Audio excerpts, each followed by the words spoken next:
Bueno, ahora ya vamos a ir empezando, pero les quería comentar, bueno, yo tengo que dar el teórico de hoy, que es muerte celular por apoptosis, y el teórico del miércoles, que es autofagia. De apoptosis hay algo, tanto en el Loish como en el Alberts. De hecho, yo me basé más que nada en el Alberts, aunque puse muchas cosas que no están en el libro. Pero de autofagia en el libro no hay prácticamente nada, hay unos mini renglones, entonces es una clase toda sacada de artículos o de otros sitios. Por eso les recomiendo la próxima clase, si es posible, que vengan, díganselo a sus compañeros.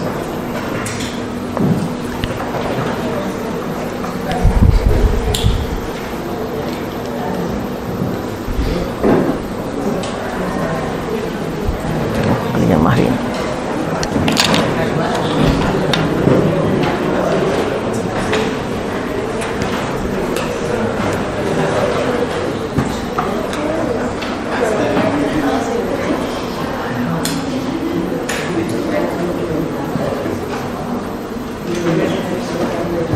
Empezamos, Darío. Bueno, ¿qué tal, chicos? Buenas tardes. Vamos a ver en la clase de hoy el teórico de muerte celular por apoptosis.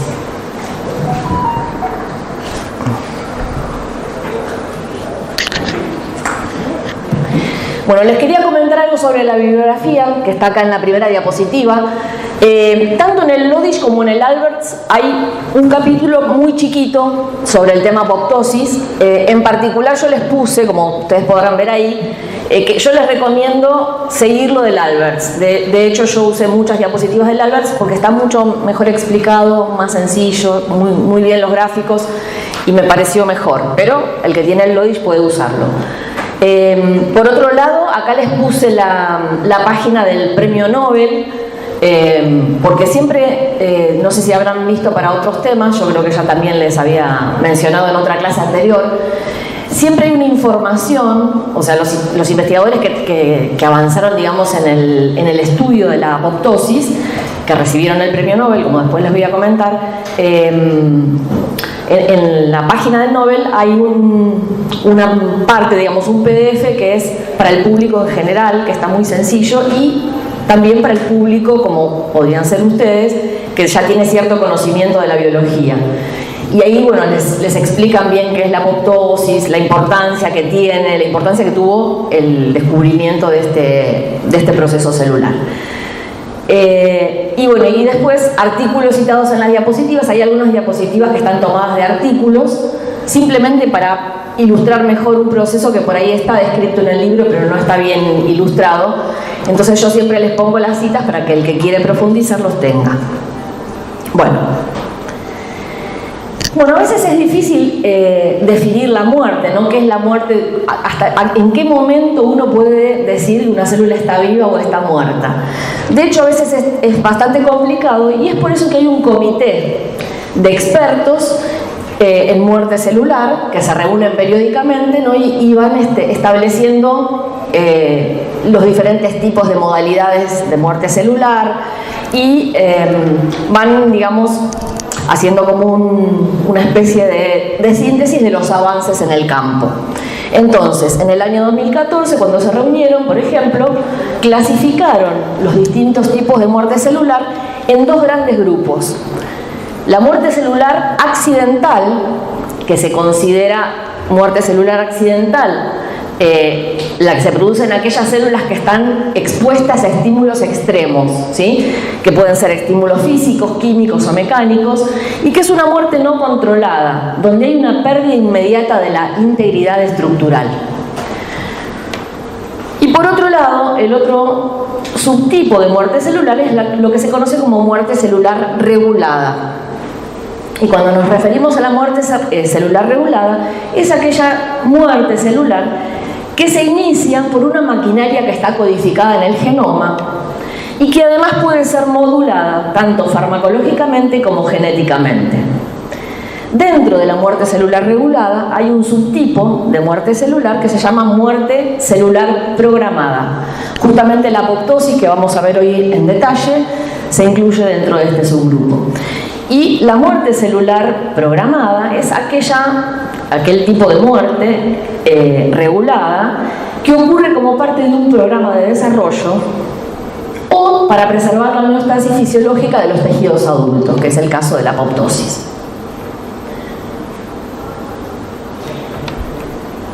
Bueno, estas diapositivas a modo informativo y simplemente se las quise poner para ilustrarlos, que si bien nosotros vamos a hablar de apoptosis en la clase de hoy, porque es el tipo de muerte celular que bueno, nos interesa a nosotros y es uno de los tipos de muerte celular más conocidos y que es importante para el desarrollo y para la fisiología normal de la mayor parte de las células, que sepan que hay otros tipos de muerte celular regulada, se van descubriendo momento a momento, ¿sí? Son todos estos nombres que ven acá en este círculo, son diferentes modalidades de muerte celular regulada.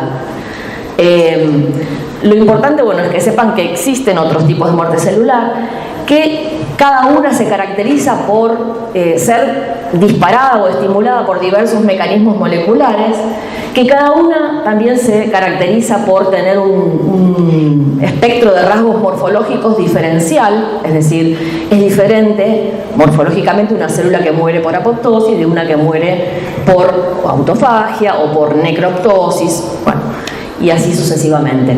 Y que muchos de esos tipos de muerte celular están interconectadas también. O sea, una célula puede comenzar a morir, digamos, a disparar la muerte por un mecanismo y luego seguir por otro. Eso simplemente para que lo sepan, ¿no?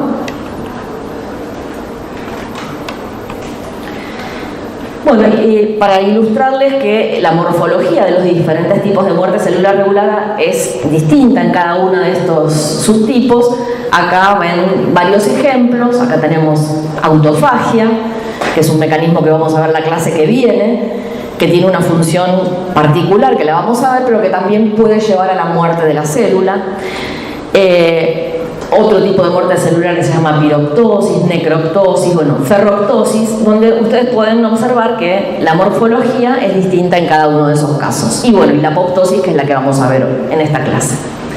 Entonces, para comenzar, vamos a diferenciar la apoptosis de la muerte celular, un tipo de muerte celular que es la necrosis, que en general es un tipo de muerte celular accidental, para que vean qué diferentes son las características de las células que mueren por un proceso o por el otro.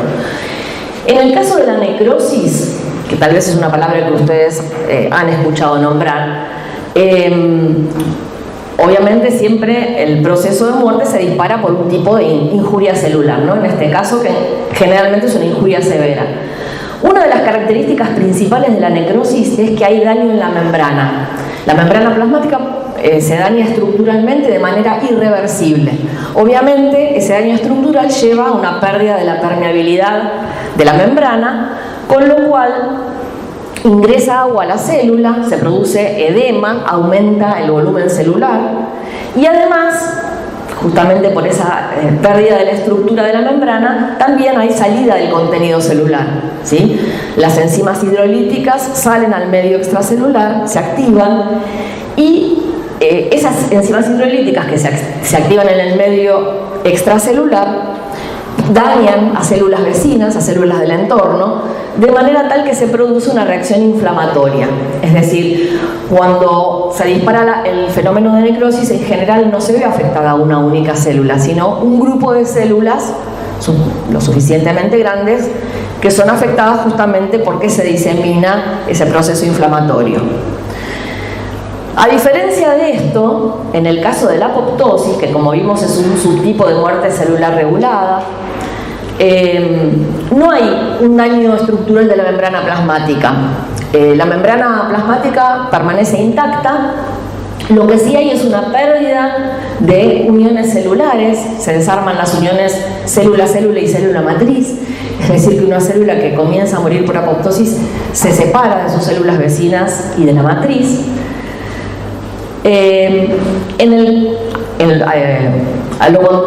Sucede lo contrario que vimos en la necrosis. Acá hay una disminución del volumen celular, la célula se encoge, se forman vesículas que luego se liberan formando lo que se conoce como cuerpos apoptóticos.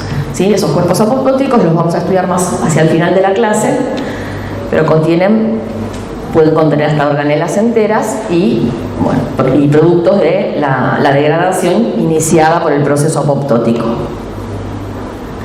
En este caso, entonces, esos cuerpos apoptóticos son reconocidos por células fagocíticas que los fagocitan, los eliminan del medio, de modo tal que en este caso no se produce inflamación, no hay daño en las células vecinas, sino que la célula que sufre apoptosis, que puede ser 1, 2 o 3, lo hacen eliminándose, digamos, a sí mismas sin dañar el entorno. Bueno, en esta imagen, que me gustó mucho, son imágenes obtenidas por microscopía electrónica. ¿De qué tipo? Ahora que ya vieron. De barrido, bueno, acá lo dice. Pero ¿por qué sería de barrido? ¿Cómo se darían cuenta si no estuviese puesto ahí? Porque se ve la superficie de las células, se ve con mucho detalle la superficie. Entonces acá arriba tienen una célula viva, una célula normal, digamos, que no está sufriendo ningún proceso de muerte. A la izquierda tienen una célula necrótica, tal como se ve con el microscopio electrónico, donde se puede ver muy bien el daño en la membrana. Y a la derecha tienen una célula apoptótica. Ahí se ve, lo que se ve como burbujas son justamente esas vesículas que se van formando en la superficie, que después se desprenden para formar los cuerpos apoptóticos.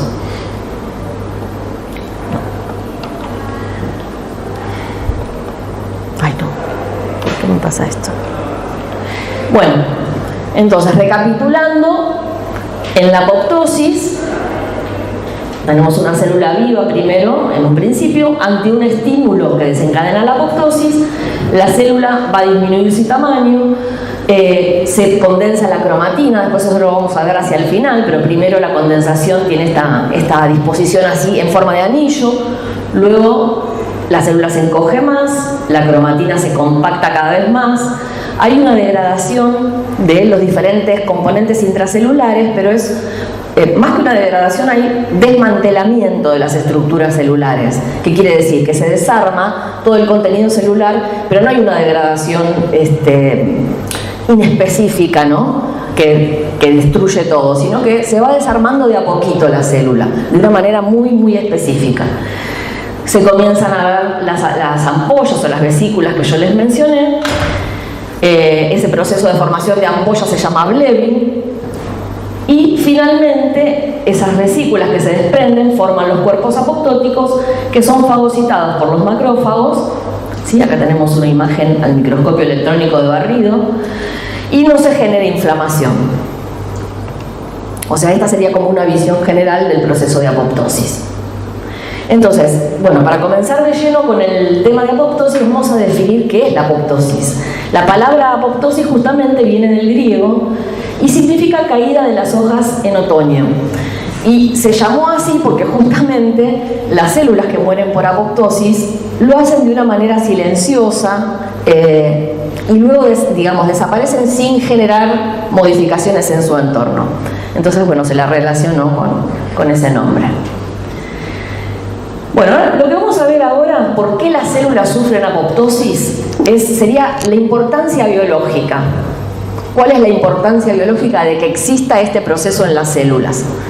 Bueno, por un lado, la muerte celular programada por apoptosis es tan necesaria para el desarrollo normal como la mitosis. ¿Sí? Cuando ustedes vieron hace poco la clase de desarrollo y diferenciación con la doctora Damiano, vieron que cuando un organismo comienza su desarrollo hay un número alto de mitosis, ¿no? Como es lógico para crear nuevas células que formen ese nuevo individuo. Sin embargo, en diferentes momentos del desarrollo es fundamental que también exista la apoptosis. ¿Para qué? Por ejemplo, bueno, para modelar, por ejemplo, las estructuras corporales. Un ejemplo serían las manos o los dedos de las extremidades, tanto de las manos como de los pies. ¿Sí? Cuando se generan en un principio, esas estructuras no tienen los dedos formados, sino que entre los dedos hay células. Justamente esas células que están entre los dedos, en el espacio interdigital, mueren por apoptosis, ante una señal determinada en un momento preciso del desarrollo, no en cualquier momento.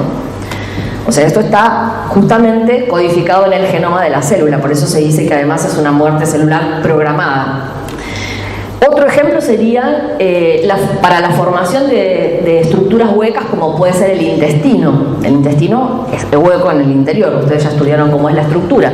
Sin embargo, cuando se genera, es macizo, tiene células adentro. Entonces, justamente, mediante el proceso de apoptosis, en determinado momento del desarrollo, esas células que están en el interior deben sufrir apoptosis para formar la estructura corporal normal.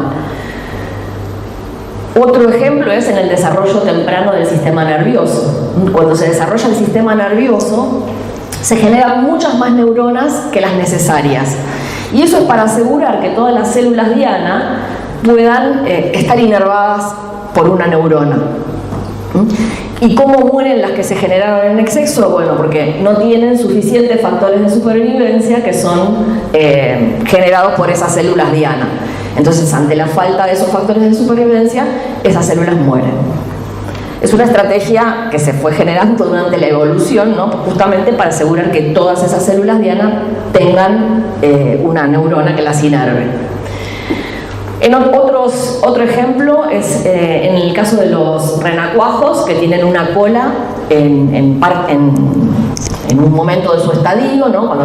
Cuando están en el agua, digamos, y luego cuando sufren la metamorfosis para formar rana o sapo, deben perder esa cola porque ya no es más necesaria. Entonces, en ese caso, esas células mueren por apoptosis.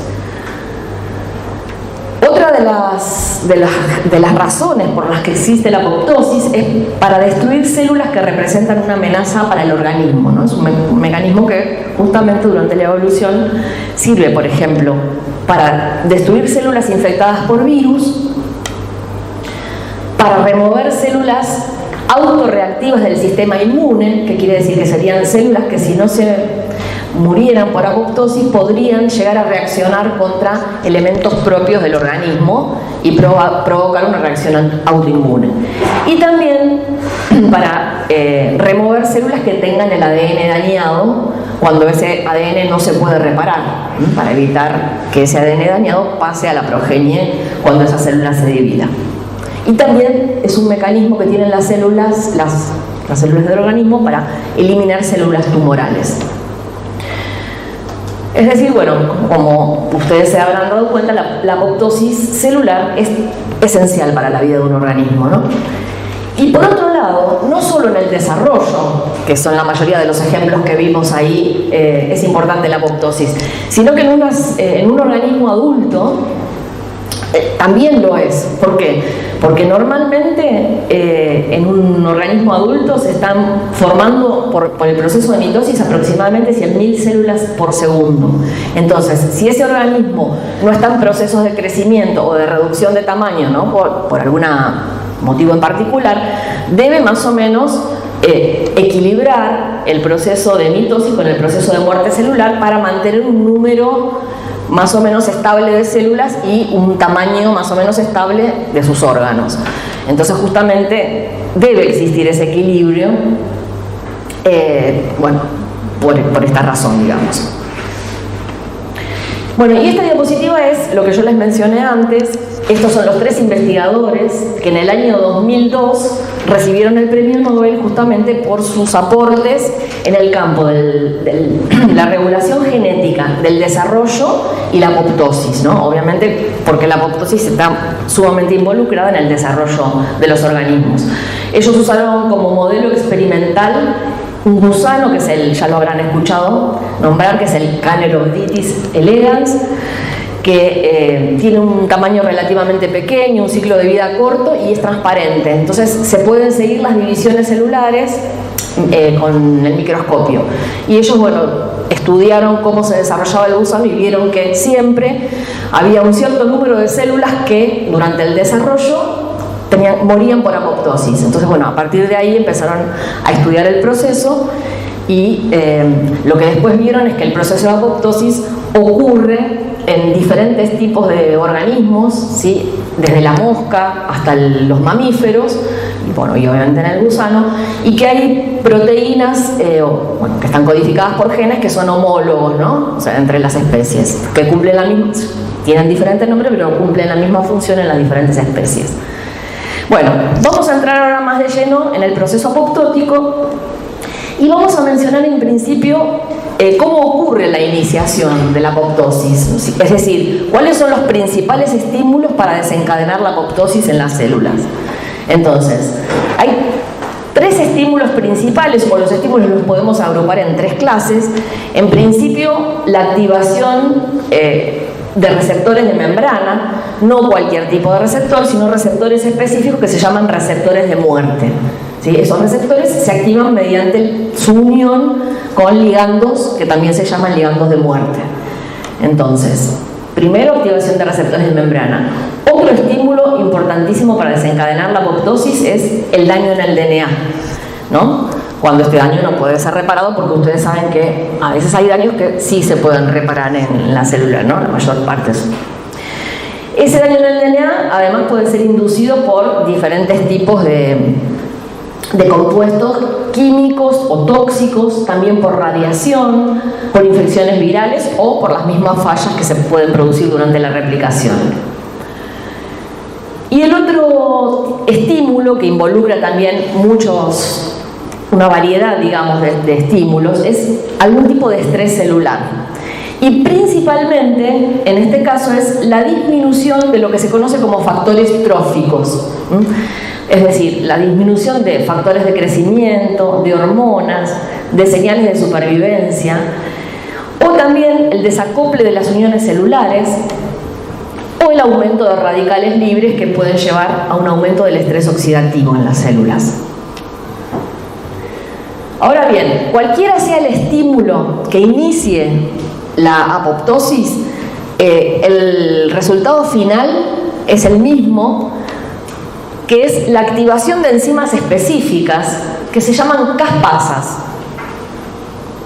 Por cualquiera de los mecanismos que vimos antes, o cualquiera de los estímulos que desencadenan la apoptosis, lleva siempre a la activación de caspasas, que a su vez se pueden clasificar en iniciadoras, porque son las que primero se activan, y en caspasas ejecutoras, que son activadas por las caspasas iniciadoras. O sea, las ejecutoras se activan más tardíamente. Las caspasas, bueno, después lo vamos a ver más en detalle, pero son proteasas. ¿Qué sucede cuando se activan estas caspasas? Bueno, estas caspasas, que son proteasas, tienen muchos sustratos diferentes. Algunos sustratos están en el citosol o en el citoplasma, otros están en el núcleo. Son enzimas, ¿no? Obviamente las proteínas blancas sobre las que actúan son los sustratos. Se los aclaro porque muchas veces pregunto en el examen nombre un sustrato de las caspasas ejecutoras y no tienen idea de qué estoy hablando.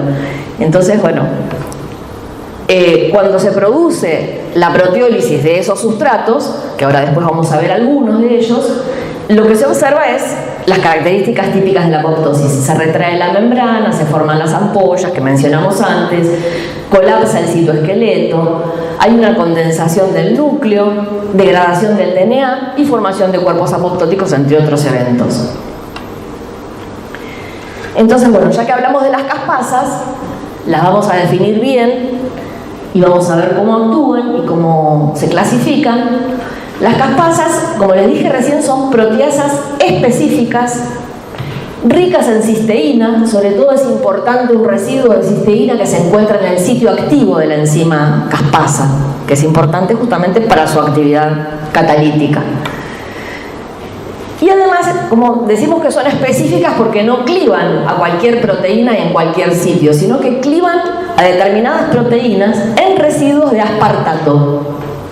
Bueno, y justamente el nombre CASP, CASP, deriva, ¿no?, de las siglas en inglés, Cysteine Aspartato Specific Protease. Y ASA, la terminación ASA, generalmente está presente, como ustedes saben, en muchas enzimas que son degradativas, ¿no?, que degradan sustratos. Así que, bueno, acuérdense de eso.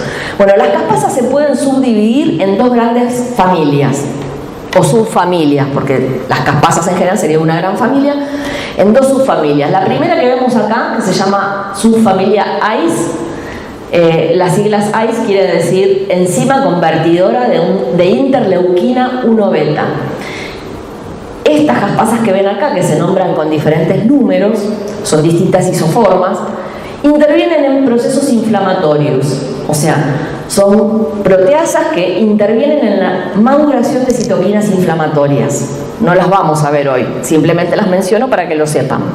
Cuando cursen inmunología seguramente van a volver a hablar de este tema. Lo que nos interesa hoy es justamente esta otra subfamilia, que es la subfamilia SED3. Y SED3, digamos, esa subfamilia, ¿por qué se llamó así? Porque SED3 es la caspasa del gusano Caenorhabditis elegans que vimos antes, y es la primera que se identificó. Entonces le quedó a la subfamilia ese nombre. Pero también dentro de esta subfamilia tenemos diferentes isoformas de caspasas.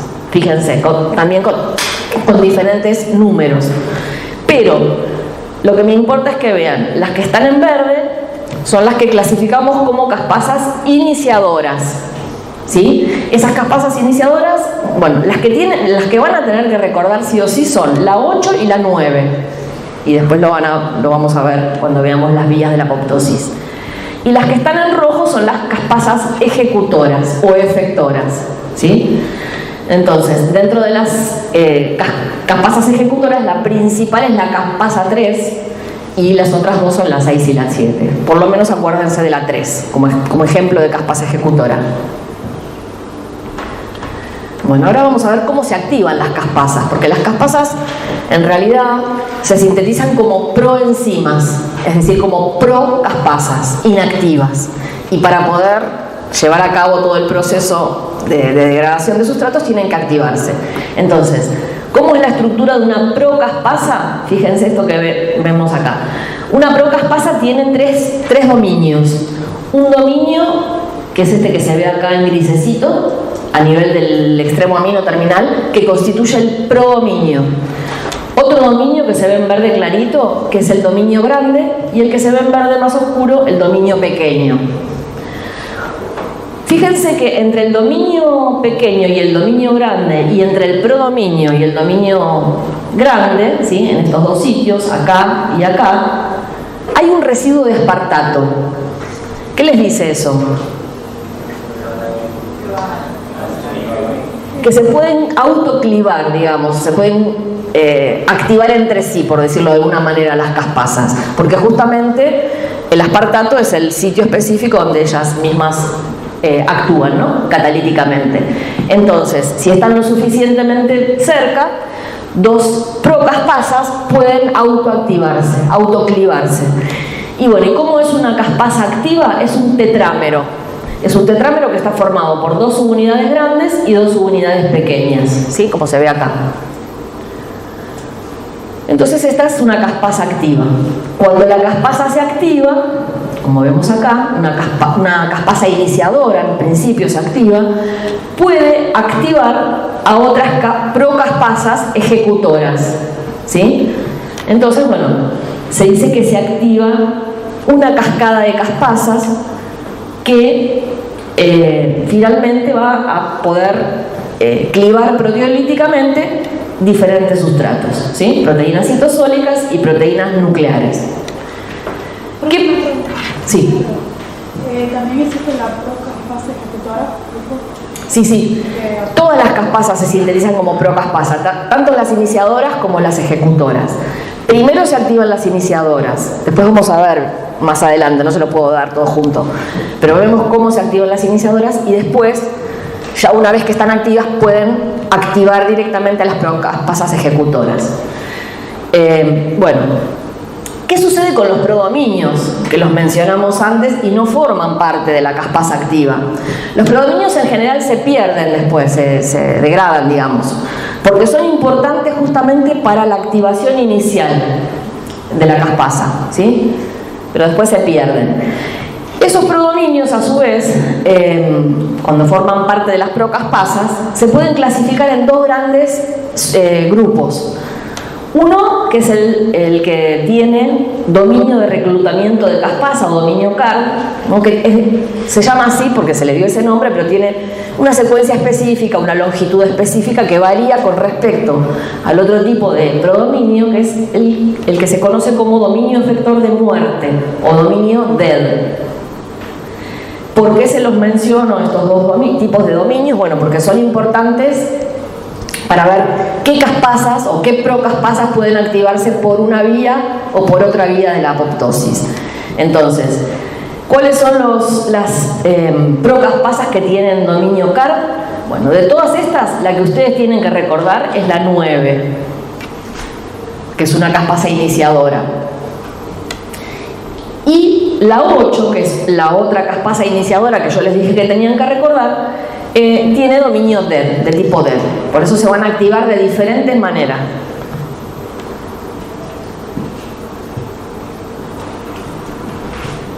Bueno. Y bueno, yo les mencioné recién de vías de activación.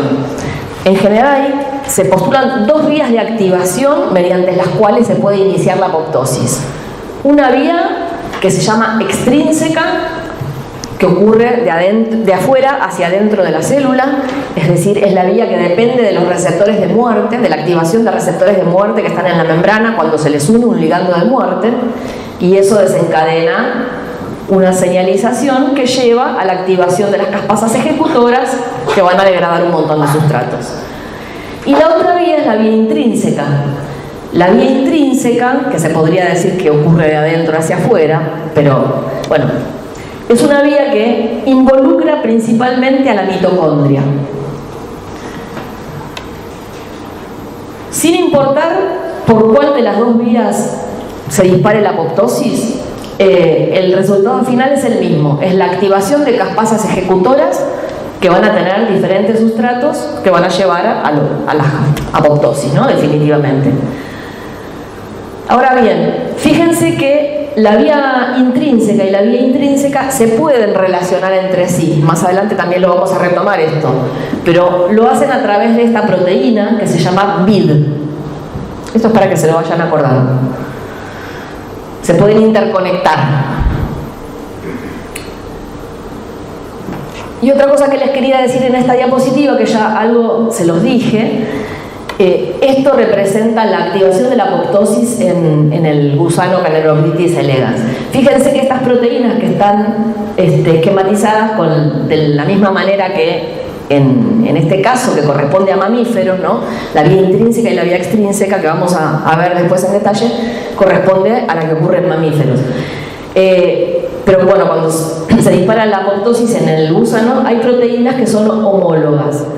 Y lo que se vio es que justamente los genes que codifican para estas proteínas que intervienen en el proceso de apoptosis están altamente conservados durante la evolución para las diferentes especies. O sea, cuando un gen está altamente conservado durante la evolución, significa que ese gen codifica una proteína muy importante, una proteína, un RNA, que es fundamental para la vida de las células, ¿no?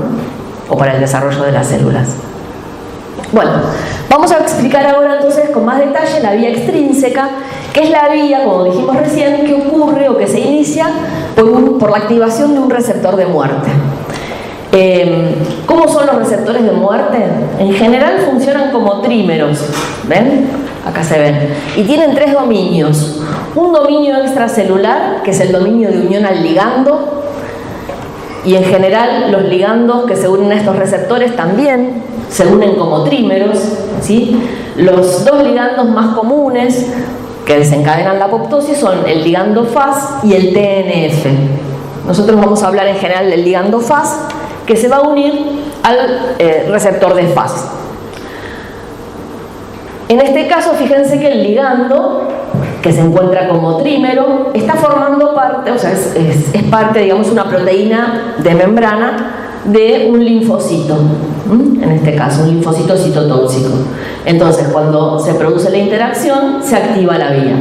Bueno, además de este dominio extracelular, que es de unión al ligando, hay un dominio transmembrana, obviamente, porque es una proteína transmembrana, y un dominio que da el citosol que se llama dominio de muerte, ¿sí? Que acá está esquematizado en negro. Ese dominio de muerte es importante porque le va a permitir a este receptor, una vez que se active, unirse a una proteína adaptadora, que en este caso se llama FAD, con doble D. Esa proteína adaptadora también tiene un dominio de muerte. a través de ese dominio de muerte interacciona con el dominio de muerte del receptor. Y además tiene otro dominio, que acá se ve en rojo, que se llama dominio efector de muerte. Y a través de ese dominio efector de muerte va a interaccionar con una procaspasa iniciadora. En este caso, la procaspasa iniciadora de la vía extrínseca es la procaspasa 8, o la 10 también, pero yo con que recuerden la 8 está bien, que es la más común. Entonces, ¿qué sucede? ¿Qué sucede entonces cuando se produce la interacción del ligando Fas con su receptor Fas?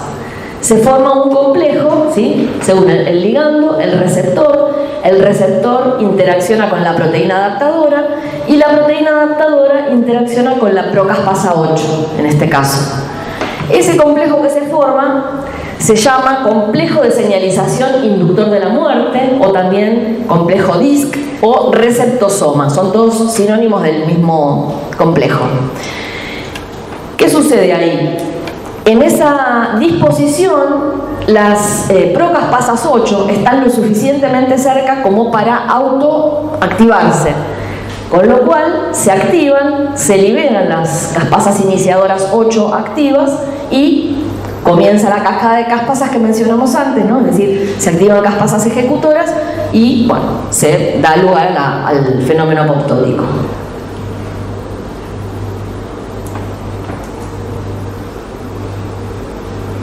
Ahora bien, así es como se activa la vía extrínseca, ¿no? Como vimos recién. Sin embargo, como todo proceso celular, tiene que tener una regulación negativa, es decir, en ciertos momentos es necesaria la activación de la apoptosis por esta vía, pero no siempre. Entonces, siempre hay algo que lo regula para abajo, ¿no? Regulación negativa. Hay dos mecanismos que se conocen que regulan negativamente la vía extrínseca de la apoptosis. Uno de ellos es lo que se conoce como receptores señuelo. Los receptores señuelo son receptores que son muy similares a los receptores de muerte. Tienen el dominio extracelular de unión al ligando, el dominio transmembrana, pero carecen del dominio de muerte. Entonces, el ligando Fas puede unirse, pero no dispara la apoptosis. ¿Está bien? Porque no se puede unir la proteína adaptadora, por lo tanto no se puede unir la procaspasa 8, con lo cual no se activa la apoptosis. Entonces, digamos, actúan competitivamente con los receptores de muerte normales. Es una inhibición competitiva, ¿sí? De acuerdo, digamos, a las necesidades de la célula expresará una mayor proporción de receptores de muerte o de receptores señuelo. E incluso algunos virus pueden inducir a las células, según sus necesidades, de que expresen más receptores de un tipo o del otro. ¿Se entiende esto? Bueno, y el otro mecanismo de regulación negativa de la vía extrínseca es la producción de proteínas intracelulares que se denominan FLIP. Estas proteínas, acá vemos un esquema de su estructura, tienen una estructura, fíjense, muy parecida, casi idéntica, digamos, a la de la procaspasa 8.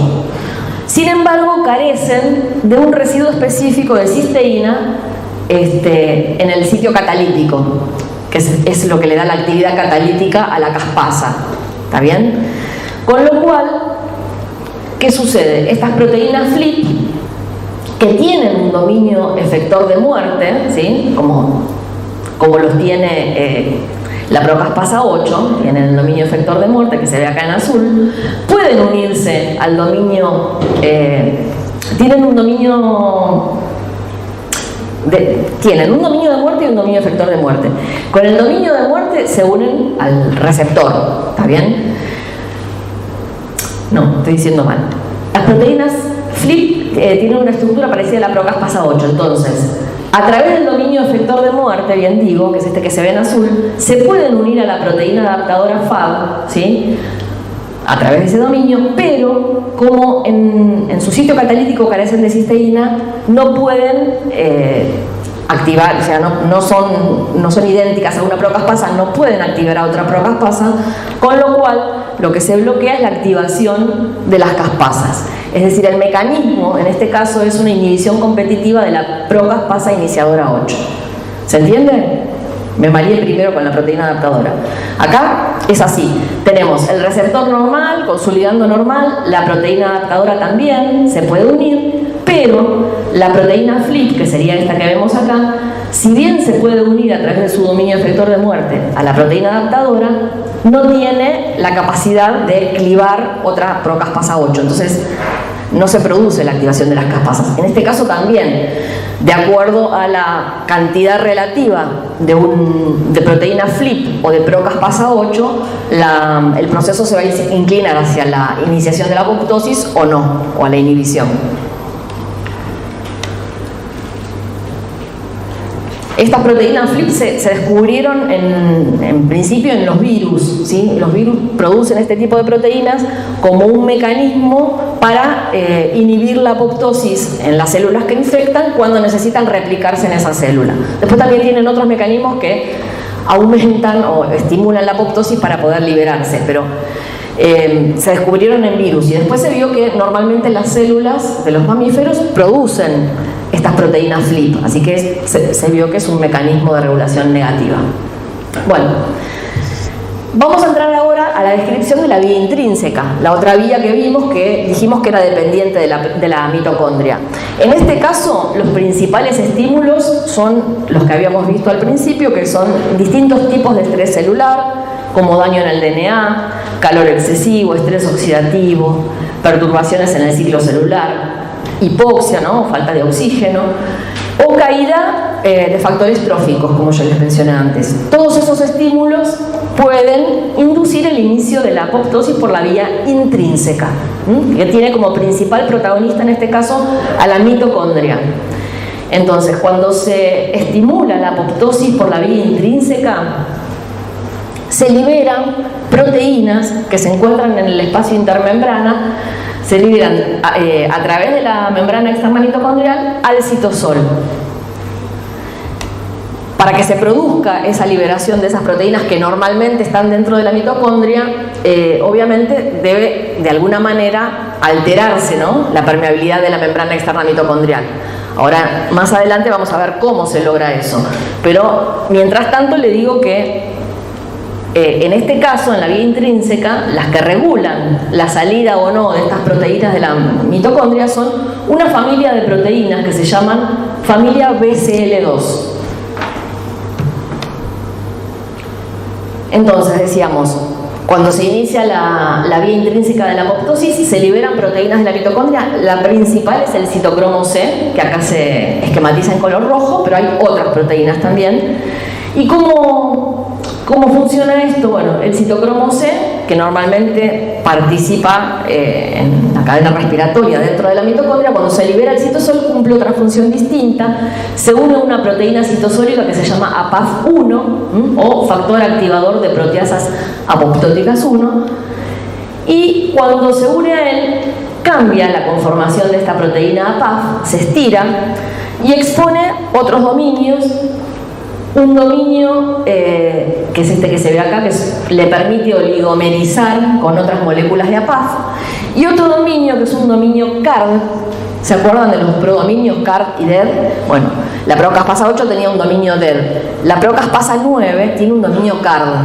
Entonces, a través de ese dominio CARD que tiene la APAF, se pueden unir moléculas de procaspasa 9 a través de su dominio CARD, formándose una estructura como esta que vemos acá, con 7 moléculas de APAF, 7 moléculas de citocromo C y 7 moléculas de procaspasa 9, en este caso, que forman una estructura llamada apoptosoma.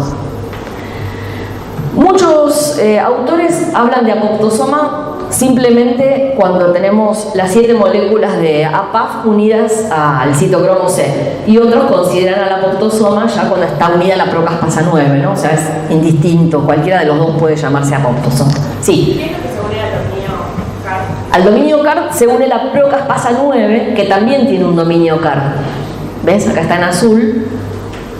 Se une entonces a través de ese dominio. Bueno, y se forma esta estructura que es el apoptosoma. Entonces, la procaspasa 9, en esta estructura, en este complejo, está en una posición lo suficientemente cerca como para autoactivarse, ¿no? Una una molécula de procaspasa 9 activa a la vecina y así sucesivamente, de manera tal que se forman caspasa 9 activa, que se libera del complejo y puede activar a las caspasas ejecutoras para promover la cascada de caspasas. ¿Se entiende? Bueno, esta la podría haber sacado, pero acá se ve mejor cómo es la estructura del factor APAF, que tiene 3 dominios. Este dominio, que se llama WD, es el que une el citocromo C. Este dominio, que se llama SED4, es el que le permite oligomerizar, es decir, más de una molécula de APAF, 7, ¿no? De APAF se unen para formar la estructura del apoptosoma, y el dominio CARD, que le permite unir procaspasa 9. ¿Está bien? Obviamente que cuando se une el citocromo C, esta estructura de APAF que estaba plegada se estira, y eso le permite formar la estructura del apoptosoma. Bueno, como yo les mencioné recién en la diapositiva donde vimos la descripción de la vía intrínseca, para que pueda salir el citocromo C y otras proteínas de la mitocondria, o para que no salga, digamos, cuando no se debe desencadenar la apoptosis, existe una familia de proteínas que regulan ese proceso, que son las familias de proteínas BCL2, como les dije yo. BCL quiere decir... BCL no, mejor dicho. Estas proteínas BCL2, de la familia, digamos, BCL2, tienen dominios BH, ¿sí? Todas tienen 1, 3 o 4 dominios BH. Esos dominios BH justamente se llaman así porque son dominios de homología BCL2, ¿sí? Ahora bien, esta familia de proteínas se clasifica en 3 grupos diferentes, según el tipo de dominios BH que tengan, ¿no? Y según la función que cumplan, ¿no? Como consecuencia. Entonces, el primero de esos grupos es el grupo de las proteínas antiapoptóticas. El grupo de las antiapoptóticas. En este caso, en su estructura tienen 4 dominios BH, que acá están esquematizados en diferente color. Cada uno de estos dominios tiene una función particular. Por ejemplo, el BH3 y BH4 tienen que ver con la regulación de la proteína. El BH1 y BH2 tienen que ver con la formación de los poros, con la regulación, ¿no?, de la formación de los poros. Y todos estos grupos, fíjense que tienen un dominio TM, que es un dominio que les permite anclarse a membrana. Es decir, estas proteínas pueden encontrarse libres en el citosol o pueden encontrarse ancladas a la membrana mitocondrial externa.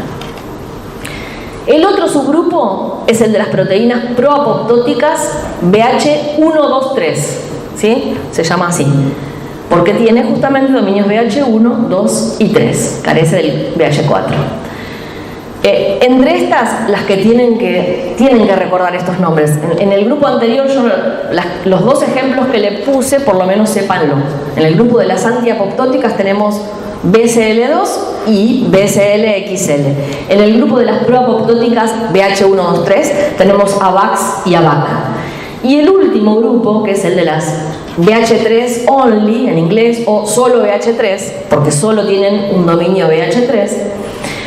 Acá, bueno, hay un grupo más numeroso de proteínas, sepan alguna, por ejemplo, BID porque ya la mencioné antes, PUMA, bueno, alguna de esas. Bueno, como les decía, este dominio BH3 es una hélice anfipática. Fíjense que el BH3 está en los 3 subgrupos, ¿no? Y esa hélice anfipática les permite dimerizar u oligomerizar. No solo con miembros del mismo grupo, sino con miembros del otro grupo. O sea, las antiapoptóticas pueden unirse a las proapoptóticas a través de ese dominio BH3. Entonces, bueno, ¿cómo funcionan estas proteínas pro o antiapoptóticas? Bueno, en principio vamos a ver cómo funcionan las proapoptóticas BH123, ¿sí? Que son VAX y VAC. ¿Qué sucede cuando la célula no está frente a un estímulo apoptótico, digamos, en condiciones normales? Estas proteínas proapoptóticas, están inactivas. Si están inactivas, quiere decir que están como monómeros. Ya sea, pueden estar en el citosol o pueden estar ancladas a la membrana mitocondrial externa, ¿sí? Acá están esquematizadas en la membrana mitocondrial externa, pero fíjense que están separadas. Cuando sucede un estímulo apoptótico, estas proteínas tienen la capacidad de oligomerizar, unirse varias de ellas entre sí y formar estructuras que son similares a poros o canales transitorios, ¿no?, en la membrana mitocondrial externa, que permiten la salida de proteínas del espacio intermembrana de la mitocondria hacia el citosol. Entre ellas, bueno, el citocromo C, como yo les había mencionado antes. ¿Se entiende esto? Es decir, si yo les digo que me describan cómo se activa la vía intrínseca, es fundamental que describan también la participación de estas proteínas. No solo que me digan sale el citocromo C, sino que tienen que explicar cómo sale. Bueno, ¿cómo funcionan entonces las proapoptóticas BH3 only? El otro grupo donde vimos BAD, BID, PUMA, NOXA. Bueno, funcionan de la siguiente manera. En una célula en condiciones en las que no está desencadenada la vía apoptótica, no hay estímulo apoptótico, normalmente, como les dije recién, las proapoptóticas BH123, como VAX, pueden estar en la membrana o pueden estar en el citosol, pero inactivas. ¿Y por qué están inactivas? Porque las proteínas antiapoptóticas, por ejemplo BCL2 o BCL-XL, las están inhibiendo, ¿sí? Es lo que se ve acá. Esta proteína antiapoptótica inhibe a estas proapoptóticas, o sea, inhibe que se junten y que formen esos poros. Ahora bien, cuando se activa la vía intrínseca, es decir, se produce un estímulo apoptótico característico de la vía intrínseca, las proteínas solo BH3, ¿sí?, BAD, BID y PUMA y todas esas, inhiben a las antiapoptóticas. Entonces, si inhiben a las antiapoptóticas, las proapoptóticas quedan, digamos, libres, pueden interaccionar entre sí, formar estos canales o poros y permitir la salida de proteínas de la mitocondria. Sí. El sustrato sería lo del daño de ADN y todo eso. ¿Cómo? El sustrato para que se active sería lo del daño de ADN, calor. ¿Para que se active qué cosa? La vía intrínseca. Eso no sería un sustrato, sería un estímulo. El ligando, perdón. Y acá tampoco podemos hablar de ligando porque no es por la activación de un receptor. O sea, cuando hablábamos de la vía extrínseca, vos tenés un receptor de muerte en la membrana que se activa por la unión de un ligando de muerte, ¿sí?, que viene del medio extracelular, que puede estar en la membrana de otra célula o puede ser soluble, por ejemplo. Y ahí se activa la vía. En este caso, vos tenés un estímulo, obviamente va a disparar vías de señalización dentro de la mitocondria, bueno, que llevan a este juego entre las proteínas pro y antiapoptóticas, de manera tal que se formen o no esos poros y salga o no el citocromo C y otras proteínas de la mitocondria hacia afuera. Pero en ese caso el calor, el estrés oxidativo, la falta de nutrientes, el daño en el DNA son estímulos que inician la vía apoptótica, no son ni sustratos ni ligandos.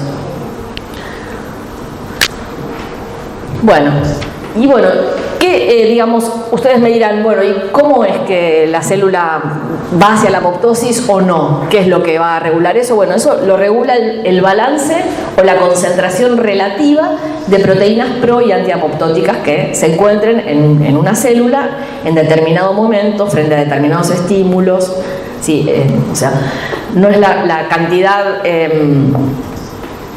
específica de una o de otra, sino el balance que exista entre estos grupos de proteínas de la familia BCL2. Bueno, yo les había mencionado antes que la vía intrínseca y la vía extrínseca, que se pueden producir de manera independiente una de la otra, ¿sí? Se puede activar la intrínseca solamente, la extrínseca solamente, o también se pueden vincular. ¿Cómo se vinculan? Bueno, eso se vio, digamos, que se pueden vincular porque se vio que había células en las cuales la activación de la vía extrínseca no generaba una cantidad suficiente de caspasa 8 activa, de caspasa iniciadora, ¿no?, de la vía extrínseca, para poder desencadenar eficientemente la activación de la cascada de caspasas y llevar a la apoptosis. Ese tipo de células donde no es suficiente la activación a través solamente del receptor de muerte, se las denominó células de tipo 1. Mientras que aquellas células en las que la cantidad de caspasa 8 que se generaba por la activación del receptor de muerte era suficiente para desencadenar la apoptosis, se las llamó células de tipo 2.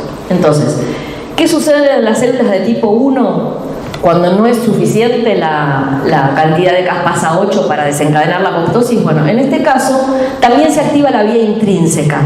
O sea, empieza con la activación de un receptor de muerte, se forma el complejo DISC y se produce algo de caspasa 8 activa, ¿sí? Que es la caspasa iniciadora de la vía extrínseca. Cuando esa caspasa es insuficiente, bueno, se activa la vía intrínseca porque uno de los sustratos de la caspasa 8 activada, además de la procaspasa 3, por ejemplo, es la proteína BID. La proteína BID es una de las proteínas del grupo de la familia BCL2 del tipo BH3 only, ¿se acuerdan? Bueno, entonces, ¿qué sucede? La caspasa 8 activa cliva a BID para dar, que es inactiva, ¿no? En esta forma, para dar la proteína BID truncada, le falta un pedacito. Y la proteína BID truncada es activa para justamente desinhibir a las proteínas proapoptóticas VAX y VAC de las antiapoptóticas. Es decir, liberan a las proteínas proapoptóticas para que formen los poros mitocondriales, salga citocromo C y se desencadene también la vía intrínseca. ¿Se entiende este concepto que dije? Pueden ocurrir de manera independiente, pero en algunos casos o en algunos tipos celulares, cuando se desencadena la vía extrínseca, si no es suficiente para generar la apoptosis, vía la proteína BID truncada, se puede generar también la apoptosis por la vía intrínseca. O sea, más cantidad de caspasas ejecutoras. Recuerden que el final de las dos vías es el mismo, ¿no? Bueno, otro tipo de proteínas que también interviene regulando la apoptosis en las células, y en este caso lo hace negativamente, son las proteínas IAPS, ¿sí? No pertenecen a la familia BCL2, son otro tipo de proteínas que, bueno, como su nombre lo dice, inhiben a la apoptosis, proteínas inhibidoras de la apoptosis. Estas proteínas hay diferentes tipos, no tienen que saber los nombres de ellas, pero quería mostrarles cómo es la estructura, porque fíjense que tienen diferentes dominios, ¿sí? Todas ellas, miren, todas ellas tienen un dominio que se ve acá como en color clarito, amarillo clarito, no sé qué color es, que se llama dominio BIR. Estas proteínas ya fueron identificadas por primera vez en un tipo de virus de insectos que se llaman baculovirus, ¿sí? Pero después se vio justamente que las células de mamíferos producen normalmente esas proteínas, está presente en la mayoría de las células animales. ¿Cómo actúan estas proteínas? Se unen a las caspasas activadas y las inhiben, o a las procaspasas y las inhiben. Es decir, regulan negativamente, ¿no? La apoptosis también. Bueno, yo les decía, todas estas proteínas tienen un dominio BIR. Ese dominio BIR viene de las siglas baculovirus IAP repeat, o sea, repeticiones de proteínas inhibidoras de la apoptosis del baculovirus. Justamente es ese dominio el que les permite unirse a las caspasas o a las procaspasas e inhibirlas. Por eso todas lo tienen. Después, algunas tienen también un dominio ring, que es el que se ve acá en verde. Ese dominio ring le da actividad a esa proteína de ubiquitina ligasa. Entonces, además de poder unirse a la caspasa e inhibirla, las que tienen ese dominio pueden poliubiquitinizar las caspasas para mandarlas a la degradación. Es otra manera de inhibir la apoptosis. Y otras tienen también un dominio CARD, ¿no? Y ese dominio CARD, que están acá en azul, bueno, es un dominio regulador. Regula la actividad de ubiquitina ligasa. Entonces, en síntesis, quería presentarles a estas proteínas porque son proteínas muy importantes en la apoptosis, que en este caso actúan de manera inhibiendo a la apoptosis, digamos, regulando negativamente por esos mecanismos que yo les mencioné. Entonces, Cuando yo les decía que se forman esos poros mitocondriales y sale citocromo C y otras proteínas, ¿sí? Citocromo C, digamos que es como el más importante, pero también hay otras proteínas mitocondriales que cumplen una función, se liberan simultáneamente con el citocromo C, como por ejemplo la proteína SMAC o diablo, que es esta que se ve acá, ¿sí? Entonces el citocromo C ya vimos cómo funciona, pero SMAC diablo también tiene otra función importante. ¿Por qué? Porque inhibe a las proteínas IAPS, o sea, inhibe a las proteínas inhibidoras de la apoptosis. Entonces de esa manera favorece también la apoptosis. Es como una manera de asegurarse que la apoptosis se desencadene de manera efectiva. Entonces, las SMAC o diablo se unen a las proteínas IAPS y las inhiben de manera tal que evitan que las caspasas sean degradadas.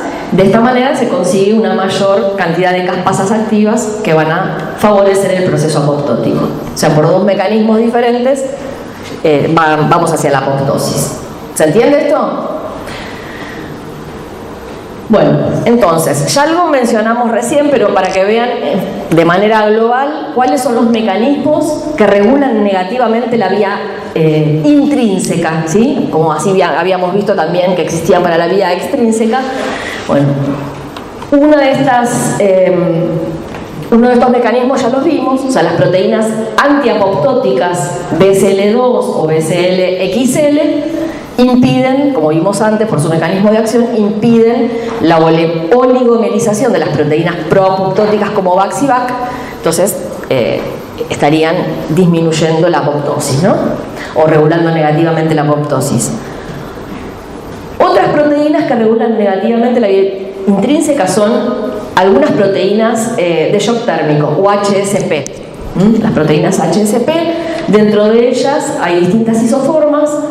Por ejemplo, una de ellas es la HSP27, que es esta que ven acá, que une citocromo C. Entonces, al unir citocromo C, lo deja menos disponible para interaccionar con APAF. De esa manera está regulando negativamente la activación de la procaspasa iniciadora 9. ¿Está bien? Otras HSP son las HSP70 y la HSP90. En este caso actúan en otro nivel de la vía, más tardíamente. Lo que hacen es inhibir el reclutamiento de la procaspasa 9 y la oligomerización de APAF. O sea que están actuando, inhibiendo de manera o regulando negativamente ya la formación del apoptosoma. O sea, más abajo que HSP27. Y después el otro grupo de proteínas es la que mencionamos recién, las IAPS, que recién vimos, ¿no?, cómo funcionaban, que lo que hacían era unirse a las caspasas activas o las procaspasas, inhibiéndolas y en algunos casos mandándolas a la degradación proteosomal. Así que tenemos esos tres mecanismos o esos tres grupos de proteínas que regulan negativamente la vía intrínseca de la apoptosis. Bueno, en esta diapositiva simplemente es para reforzar un poco lo que venimos diciendo. Algunas son medio repetitivas, pero me gustó poner las diapositivas del Alberts porque son muy claras. Entonces, ¿cómo interaccionan las proteínas IAP, o sea, las proteínas inhibidoras de la apoptosis, y las anti-IAP en el control de la apoptosis? Acuérdense que las anti-IAP eran, por ejemplo, SMAC y diablo, y en el libro también les mencionan otra proteína anti-IAP que es OMI, que es una serinoproteasa. Pero con que sepan SMAC y diablo estaba perfecto, SMAC o diablo. Entonces, como dijimos recién, las proteínas IAPs se pueden unir o a las procaspasas, ¿sí?, e impedir su activación, o a las caspasas activadas. Muchas veces accidentalmente se pueden activar las procaspasas a caspasa. Entonces las IAPs justamente se unen y las inhiben, y en algunos casos las puede mandar a degradación proteasomal, ¿no?, si tienen ese dominio de ubiquitina ligasa. Ahora bien, cuando se activa la vía intrínseca, además del citocromo C, como vimos recién, salen otras proteínas de la mitocondria, entre ellas SMAC diablo. SMAC diablo se unen a las IAP, entonces de esa manera las dejan menos disponibles para inhibir la apoptosis. De esta manera, normalmente lo que sucede es que en las células las proteínas YAPS, están estableciendo un umbral inhibidor, están de alguna manera inhibiendo la apoptosis accidental, de manera tal que las caspasas activadas tienen que superar determinado umbral para poder sobrepasar ese efecto inhibitorio de las proteínas YAPS. ¿Está bien? O sea, piensen que en las células todo está regulado, no es el todo o nada, sino que tenemos los dos aspectos, digamos, el aspecto pro-apoptosis y el efecto inhibitorio. Entonces, hay como un balance y cuando predomina un tipo u otro de proteínas, bueno, se irá hacia la apoptosis o hacia la inhibición del proceso. Bueno, y esto simplemente para mostrarles lo que cuando hablamos de cascadas de caspasas, ¿sí? Tenemos primero una caspasa iniciadora que puede haberse activado ya sea por la vía extrínseca o por la vía intrínseca, y esa caspasa iniciadora va a clivar, digamos, proteolíticamente a las distintas caspasas ejecutoras, principalmente la 3. Algunas de estas caspasas ejecutoras también se pueden o activar a sí mismas o activar a otras. Por ejemplo, la caspasa 3 puede activar más procaspasa 9, o sea, se hace como una retroalimentación positiva. Y finalmente, entonces, la cascada de caspasas va digamos, cuando ya es suficiente la cantidad de caspasas activas, se va a producir la proteólisis de distintos sustratos, tanto citosólicos como nucleares, que es lo que va a determinar que la célula entró en apoptosis. Bueno, existe también otra vía que ocurre en células especiales, que son los linfocitos T citotóxicos o linfocitos T killer, ¿sí? Estas células pueden inducir la apoptosis en otras células diana, y esto lo hacen para justamente eliminar células tumorales y células infectadas por virus, ¿sí? Es un mecanismo que tienen este tipo de linfocitos para eliminar células tumorales o células infectadas por virus, que serían en este caso estas células diana, que acá están en verde, ¿sí? Y esta que está en celeste representa al linfocito T citotóxico o linfocito killer. Entonces, bueno, ¿cómo lo hacen? Estos linfocitos T citotóxicos tienen en su citoplasma vesículas o gránulos secretorios, ¿sí? Que ante un estímulo, y ese estímulo ocurre cuando proteínas de la membrana del linfocito citotóxico contactan con receptores de la célula diana, ¿sí? Lo que se hace es, se dispara por una señalización el transporte o la translocación de estos gránulos secretorios hacia la zona de contacto entre las dos células.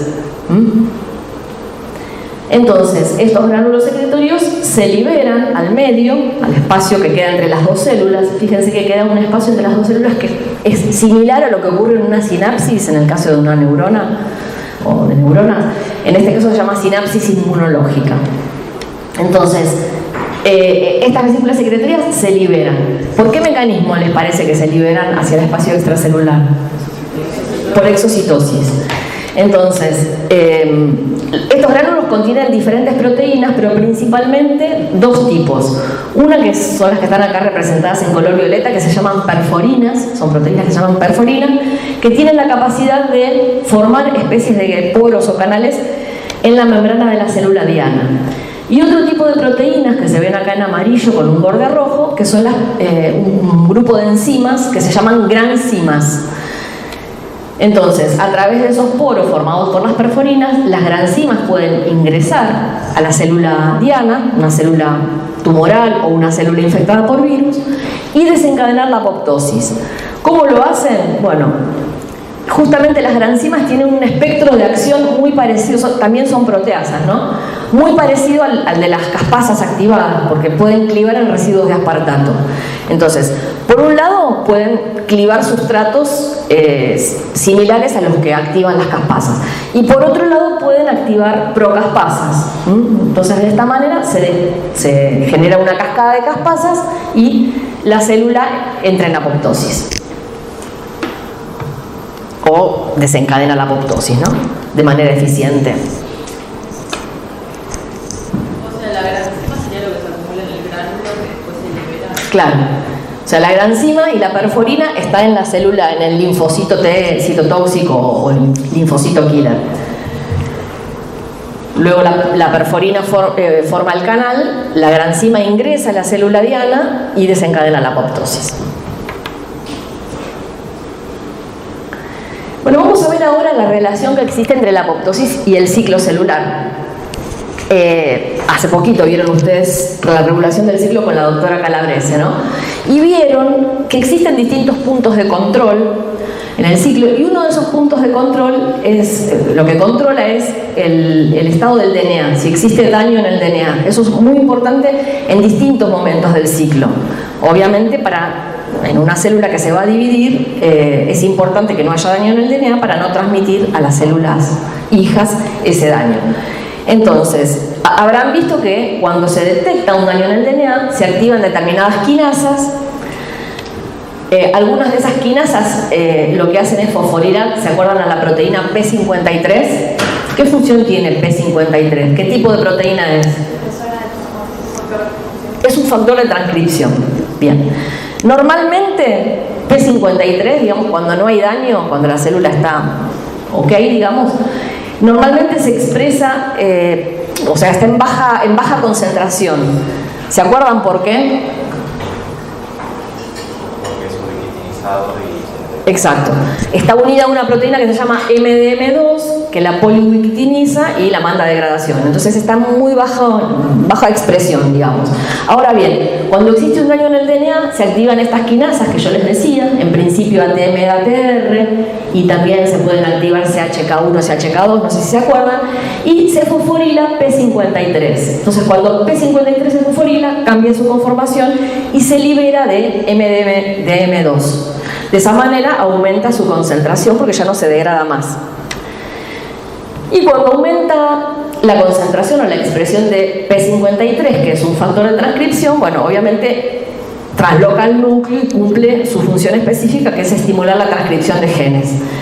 En principio, ¿qué tipo de genes induce P53?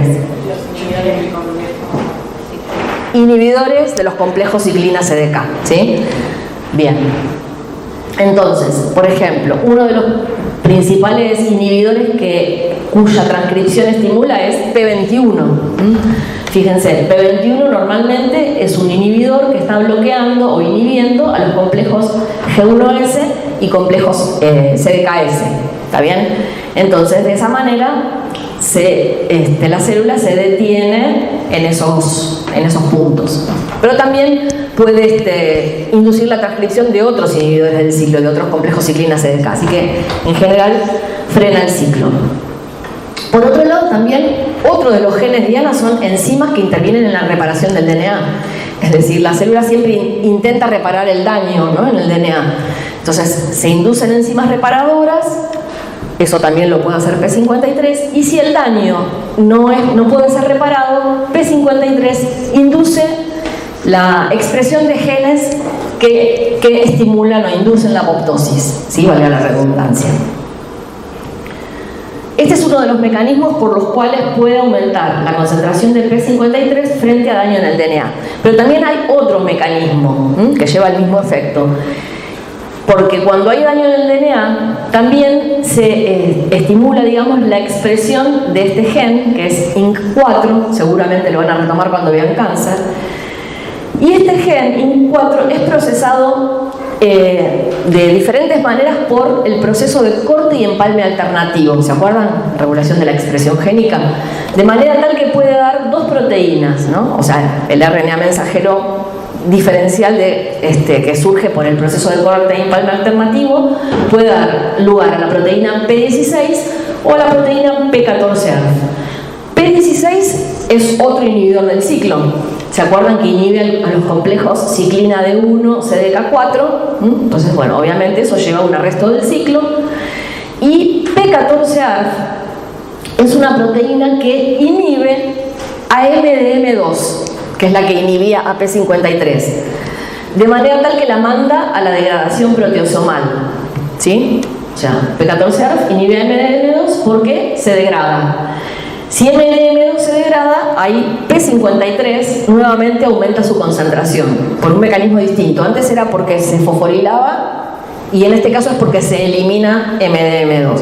Pero bueno, lo cierto es que el efecto va a ser el mismo, ¿no? Aumentar la transcripción de genes que inducen el arresto del ciclo, de genes que codifican proteínas de reparación del DNA y de genes que inducen la apoptosis, principalmente la proteína VAX.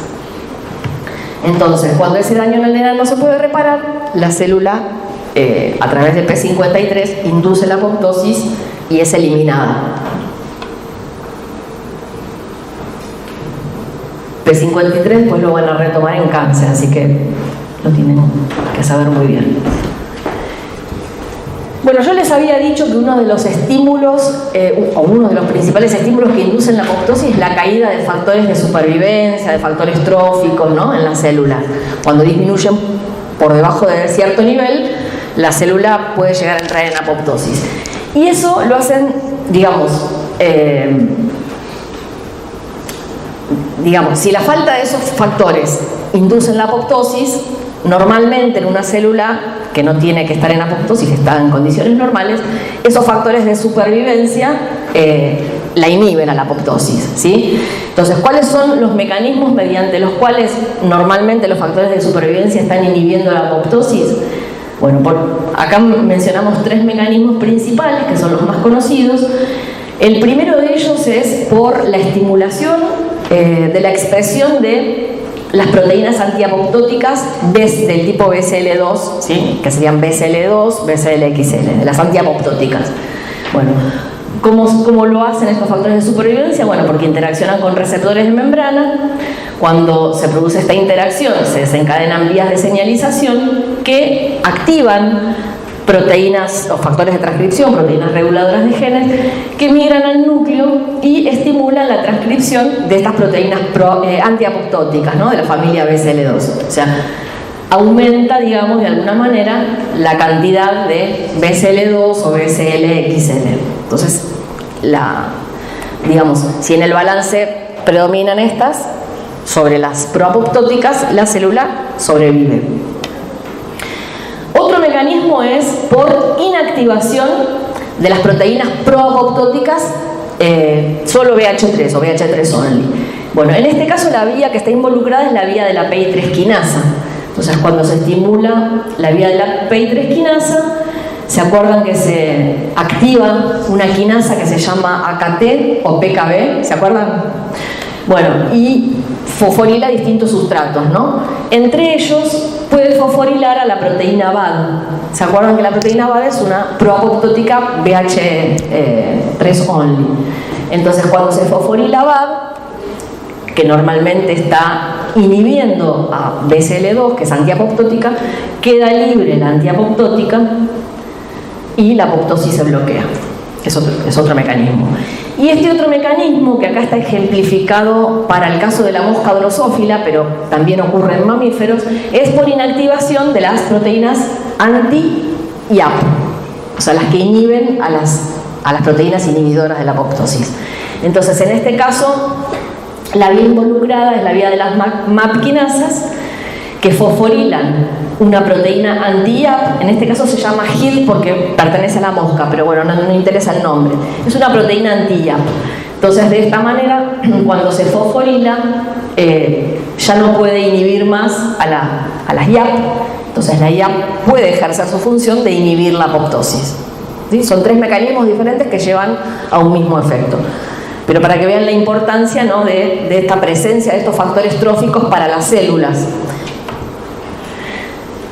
Bueno, todo esto que vimos hasta acá tiene que ver con los mecanismos moleculares por los cuales se estimula y se desencadena la apoptosis. Lo que vamos a ver ahora tiene que ver con lo que sucede en la célula cuando se activan las cascadas caspasas, ¿no?, que yo les decía que tienen diferentes sustratos citosólicos y nucleares. ¿Cómo es que se muere la célula por apoptosis? Las caspasas, que son proteasas, no degradan a cualquier proteína y en cualquier sitio. O sea, degradan proteínas específicas en momentos específicos y, bueno, en determinado sitio, que es donde hay residuos de aspartato, como ustedes vieron. Y además, esa degradación de los diferentes sustratos es secuencial, ordenada. de manera tal que la célula no se destruye, sino que se va desensamblando hasta formar los cuerpos apoptóticos que después van a ser fagocitados. Entonces, vimos que primero se estimulan o se activan las caspasas iniciadoras, como consecuencia de esto se estimulan las caspasas ejecutoras. Como consecuencia de la activación de las caspasas iniciadoras ya pueden verse o evidenciarse eventos bioquímicos tempranos, es decir, las caspasas iniciadoras, además de tener como sustratos a las caspasas ejecutoras, tienen algunos sustratos celulares sobre los cuales actúan, entonces producen lo que se llama eventos bioquímicos tempranos, ¿no? Es decir, ¿a qué me refiero con estos eventos bioquímicos? Es la manifestación de que está ocurriendo la apoptosis, de que se activaron estas caspasas. Los dos principales eventos tempranos son la formación de las ampollas en la superficie de la célula, o burbujas, o blebbing, en inglés, y la translocación de fosfatidilcerina. ¿Sí? ¿Se acuerdan? Bueno, ahora lo vamos a ver. Esos son los dos principales eventos bioquímicos tempranos. Mientras que los eventos bioquímicos tardíos, que ocurren después, digamos, posteriormente a la activación de las caspasas ejecutoras, pueden ocurrir tanto a nivel del núcleo como del citosol. A nivel del núcleo podemos hablar, por ejemplo, de la degradación de proteínas nucleares, compactación de la cromatina, activación de nucleasas con fragmentación del DNA, desregulación de la replicación y de la transcripción. Acá voy rápido porque igual tienen la diapositiva, ¿no? Y a nivel citosólico, pérdida de las unidades celulares, cambios en la localización de proteínas y fragmentación del retículo endoplásmico y del Golgi. Todos esos eventos van ocurriendo a medida que la célula entra en apoptosis. Bueno, uno de los primeros eventos bioquímicos es, como yo les mencioné, es la formación de ampollas o blebbing. ¿Por qué ocurre esto? Bueno, justamente porque uno de los sustratos de las caspasas iniciadoras activas son proteínas que se encuentran en la zona del córtex celular. Ustedes se acuerdan que el córtex de actina, ¿no?, celular es una zona del citosol que está próxima a la cara citosólica de la membrana plasmática. Bueno, ahí hay un córtex de actomiosina, o sea, actina y miosina, que se vinculan con la membrana plasmática a través de proteínas adaptadoras, llamémosle, o proteínas linker. Una de esas proteínas es la fodrina, y justamente esa proteína se comprobó que es sustrato de las caspasas iniciadoras, de manera tal que cuando se cliva esta proteína se pierde en zonas localizadas, no en toda la membrana, sino en zonas localizadas se pierde esa vinculación entre el córtex de actomiosina y la membrana. Entonces es como que queda debilitada esa zona de la membrana, y cuando se contrae esos filamentos de actomiosina por la presión del citosol, parte del fluido sale hacia afuera, se forma esta especie de burbuja o ampolla, ¿no?, como se ve acá, ¿sí?, que después crece y forma estas ampollas que habíamos visto, o vesículas, que son características de las células apoptóticas. Acá lo que se ve en esta imagen es una imagen por microscopía de fluorescencia confocal. Lo que se ve como en color blanco brillante serían el córtex de actomiosina, que se ve interrumpido en ciertas zonas, que es donde justamente las caspasas ya degradaron esas proteínas linker. Bueno, el otro evento bioquímico que mencionamos era la translocación de fosfatidilcerina, ¿no?, que es un evento muy importante porque ocurre en casi todas las células apoptóticas. Pero bueno, antes de hablar de eso, vamos a mencionar que las células viables, digamos, las células que no están en apoptosis, sino que están en homeostasis, cumpliendo sus funciones normales, normalmente liberan señales al medio que podemos llamarlas señales de repulsión o señales no me comas, ¿no? Se llaman así. Eso impide que las células fagocíticas vecinas justamente las fagociten. ¿Qué pasa con las células apoptóticas? Por el contrario, las células apoptóticas, que necesitan ser eliminadas del medio, ¿no?, o los cuerpos apoptóticos, expresan en su superficie señales que atraen a las células fagocíticas. Y entonces esas señales se llaman señales cómanme. Bueno, una de las principales señales, cómanme, justamente es la fosfatidilcerina que se expone en la hemicapa externa de la membrana plasmática cuando la célula inició la apoptosis. ¿Se acuerdan que cuando vimos la estructura de la membrana vimos que la fosfatidilcerina está mayoritariamente en la hemicapa citosólica, ¿sí? Y que justamente cuando se expone es una señal de que la célula entra en apoptosis. Y bueno, ¿y por qué sucede esto de la translocación de la fosfatidilcerina? Porque las caspasas iniciadoras activas pueden inhibir a la enzima translocasa. La enzima translocasa es una flipasa que, si eventualmente una fosfatidilcerina trasloca por flip-flop, que eso ocurre con muy baja velocidad, pero podría darse, ¿no?, hacia la hemicapa externa, la vuelve a la hemicapa citosólica para mantener esa asimetría, ¿no?, en las dos hemicapas. Entonces, por un lado, las caspasas inhiben a estas translocasas, ¿sí? Las inhiben, no pueden actuar. Pero por otro lado, activan a otras enzimas que se llaman escramblasas. Y las escramblasas tienen el efecto contrario, o sea, exponen la fosfatidilcerina del lado extracelular. Entonces, bueno, por la actividad de esta escramblasa, la célula va a exponer fosfatidilcerina y esta fosfatidilcerina justamente constituye la principal señal, cómanme, por las cuales esas células van a atraer, digamos, o van a ser fagocitadas por las células fagocíticas vecinas. Bueno, acá se ve que este proceso ocurre en pasos, no es inmediato, sino que la célula apoptótica en principio tiene que atraer a la célula fagocítica y eso lo hace liberando moléculas o señales que se llaman señales encuéntrenme. O sea, se forma un gradiente. Este gradiente atrae a la célula fagocítica y luego la célula fagocítica tiene receptores para esas señales cómanme, o sea, para la fosfatidilcerina en este caso, que actúan, digamos, como reconocimiento de que esta célula necesita ser fagocitada. Por otro lado, cuando se activa esta célula fagocítica, podría ser un macrófago, libera citoquinas antiinflamatorias al medio, ¿sí?, en este caso. Entonces, bueno, justamente las citoquinas antiinflamatorias evitan también la inflamación, la reacción inflamatoria. Y en un tercer paso, bueno, la célula es fagocitada y procesada dentro del fagosoma que se forma en el macrófago. Bueno, otros de los sustratos de las caspasas, en este caso de las caspasas ejecutoras activas, son distintas proteínas que forman parte de las uniones celulares, ¿sí?, tanto célula-célula como célula matriz. Vieron que al principio de la clase dijimos que en la apoptosis es característico la pérdida de las uniones con las células vecinas y con la matriz. Bueno, y esto ocurre porque las caspasa 3 y la caspasa 6 activas degradan distintas proteínas de las uniones, no cualquiera. Por lo menos las que se han comprobado hasta el momento, porque son sustratos de esas enzimas, son las alfa y beta cateninas, que formaban parte de las uniones adherentes o adhesivas, las citoqueratinas, ¿sí?, que forman parte tanto de los desmosomas como de los hemidesmosomas. O sea, las citoqueratinas son proteínas del citoesqueleto, ¿no?, que son filamentos intermedios. Y también la quinasa de los contactos focales, que tienen importancia en el armado y desarmado justamente de los contactos focales que vinculan a las células con la matriz extracelular.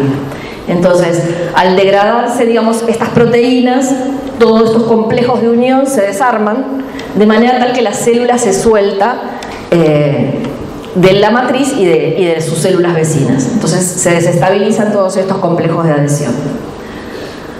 Otro sustrato de las caspasas activas es una enzima que se llama transglutaminasa 2, que en este caso no es que se activa o se degrada, sino que cuando es clivada en determinado sitio cambia su localización, ¿sí? Normalmente está distribuida homogéneamente por todo el citosol, pero cuando es clivada por las caspasas se dirige hacia la zona del córtex celular, ¿sí? Y su función es catalizar la formación de uniones cruzadas entre diferentes proteínas que están en el córtex celular, ¿sí? Forma uniones entre aminoácidos, gamma-glutamil-lisina, o sea, entre el ácido glutámico y la lisina, uniones cruzadas. Estas uniones le dan alta estabilidad a esas proteínas, entonces hacen a esa estructura que está adyacente a la membrana plasmática, resistente a la ruptura y a la degradación química. Es una manera de reforzar, digamos, después los cuerpos apoptóticos que se van a liberar para que no se rompan, por decirlo de alguna manera.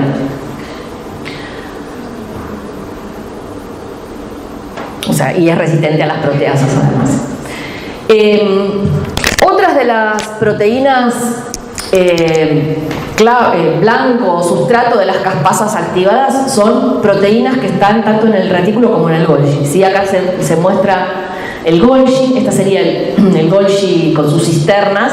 Ustedes se acuerdan que cuando vimos en tránsito vesicular cómo estaba constituido el Golgi, cómo era su estructura, tiene numerosas proteínas estructurales que vinculan las cisternas y que mantienen esa estructura. Bueno, justamente las caspasas degradan muchas de esas proteínas estructurales, ¿sí? Como muchas golginas, por ejemplo. Entonces, de esta estructura de cisternas altamente estables pasamos a esta estructura de vesículas. Se desensambla, sí. ¿Todos de la caspasa 3 y 6? 3, 6 y 7, que son las principales caspasas ejecutoras. Yo les decía que recuerden la 3 está bien. Entonces, bueno, obviamente se inhibe el tráfico secretorio, que obviamente que una célula que va a estar cursando la apoptosis ya no necesita más sintetizar proteínas de la vía de secreción, ¿no? Otros de los eventos bioquímicos ya tardíos ocurren a nivel del núcleo. Y uno de esos eventos es la fragmentación del DNA. La fragmentación del DNA ocurre como consecuencia de varios eventos. Uno de ellos es la degradación de la enzima PARP, que es una enzima que interviene en la reparación del DNA cuando está dañada una sola hebra. No sé si se acuerdan de cuando vieron el teórico de reparación del DNA. Seguramente la nombró la doctora Calabrese, ¿no? La enzima PARP. Entonces, se degrada esa enzima, se bloquea la reparación del DNA. Por otro lado, también hay degradación de la topoisomerasa, con lo cual se bloquea la relajación de la doble hélice del DNA. Y por otro lado hay activación de nucleasas que degradan el DNA. Pero no son las nucleasas los sustratos de la caspasa, sino que estas nucleasas normalmente están unidas a proteínas inhibidoras, ¿sí? Acá la caspasa está representada con un círculo rojo y la proteína que la inhibe, que es una proteína ICAD, inhibidora de la nucleasa activada por caspasa, está en azul. Entonces, la caspasa 3 activa degrada a la proteína inhibidora, deja libre a la nucleasa y esta nucleasa degrada el DNA. Pero ¿cómo lo degrada? No corta el DNA en cualquier sitio, sino que corta entre nucleosomas, ¿sí? O sea, las nucleasas que se activan son estas, las que cortan entre nucleosomas. De manera tal que se obtienen fragmentos de DNA que tienen un peso molecular de 180 pares de bases, que es más o menos lo que tiene un nucleosoma, o múltiplos de 180 pares de bases, ¿sí? O sea, pueden cortar fragmentos que tengan un único nucleosoma, 2, 3, 4, 50, ¿está bien? Entonces, es muy característico cuando uno quiere determinar, digamos, si la célula murió por apoptosis, hacer una corrida con el DNA, o sea, extraer el DNA de esa célula, y cuando corren en un gel de agarosa, lo que se ve es un patrón muy característico, ¿sí? Fíjense, acá en el medio lo que se ve es un marcador de peso molecular de DNA, ¿no? O sea, si este es un gel de DNA, lo que se ve es, a través del transiluminador, como ustedes vieron el DNA en el trabajo práctico. Lo que se ve a la derecha es, en esta calle de la derecha, es DNA que corresponde a células controles, o sea, células que no sufrieron apoptosis. Se ve una única banda de muy alto peso molecular porque el DNA está intacto. Y a la izquierda se ve cómo corre el DNA de células apoptóticas. Fíjense que tienen muchas bandas, ¿sí? Una abajo de otra, un patrón de bandas que ocupa toda la calle, que se llama patrón en escalera, porque justamente son fragmentos de DNA que son múltiplos de 180. Y eso se llama laddering del DNA. O sea, es una característica que marca que esta célula murió por apoptosis, el laddering del DNA. Bueno, todos estos eventos que vimos recién, la activación de las nucleasas, la degradación de la enzima PARP y de la topoisomerasa, son los tres eventos que contribuyen a la fragmentación del DNA. Ya estamos terminando. Si me quedan un par de diapositivas, las doy la clase que viene, que doy autofagia, que no es tan larga la clase, y listo. ¿Tienen que entrar a clase ahora? ¿Sí? Bueno, a ver, terminamos con esta y cortamos acá. Bueno, ¿cómo se llega al colapso nuclear? Porque hay degradación de proteínas de la envoltura nuclear, condensación de la cromatina y degradación de las láminas nucleares. O sea, estos tres eventos contribuyen al colapso del núcleo. Con respecto a la degradación de las proteínas de la envoltura nuclear, obviamente como las caspasas son citosólicas, primero, una vez que se activa la caspasa 3, por ejemplo, primero se degradan proteínas del complejo de poro que están dando hacia el citosol, ¿no? Proteínas específicas, no cualquier proteína, y no es que se degrada todo, sino que se cortan determinadas proteínas. Entonces, eso hace que aumente la permeabilidad, o sea, se pierde la permeabilidad selectiva del complejo de poro, con lo cual las caspasas activas ahora pueden ingresar al núcleo, o sea que antes de degradar otros sustratos nucleares, primeramente se tienen que degradar estas proteínas de la envoltura nuclear, ¿no? Del complejo de poro particularmente. Una vez que ingresan las caspasas, bueno, ahí pueden degradar otras proteínas del complejo de poro o proteínas de la envoltura nuclear. Pero esto lo hacen de una manera, como yo les decía recién, específica y secuencial. Entonces, se pierde la estructura del complejo de poro, se altera la permeabilidad de la envoltura nuclear. No se destruye el núcleo, sino que se altera su estructura, se desmantela o se desensambla, por decirlo de alguna manera. Con respecto a la condensación de la cromatina, durante la apoptosis, la cromatina que está en el núcleo sufre un alto grado de compactación, que tiene distintos estadios, eso no interesa, pero tiene un alto grado de compactación, pero que es diferente a la compactación que ocurre durante la mitosis. ¿Está bien? Lo que van a ver acá, ven con Hedge, por microscopía de fluorescencia, núcleos de células normales y núcleos de células que sufren apoptosis, ¿sí? Se ve como un granulado con la cromatina bien compacta. Y el otro evento es la degradación de las láminas nucleares, eso es importante. Las láminas nucleares, ustedes saben que son filamentos intermedios, o están formadas por filamentos intermedios, y tienen una función, por un lado, estructural, ¿sí?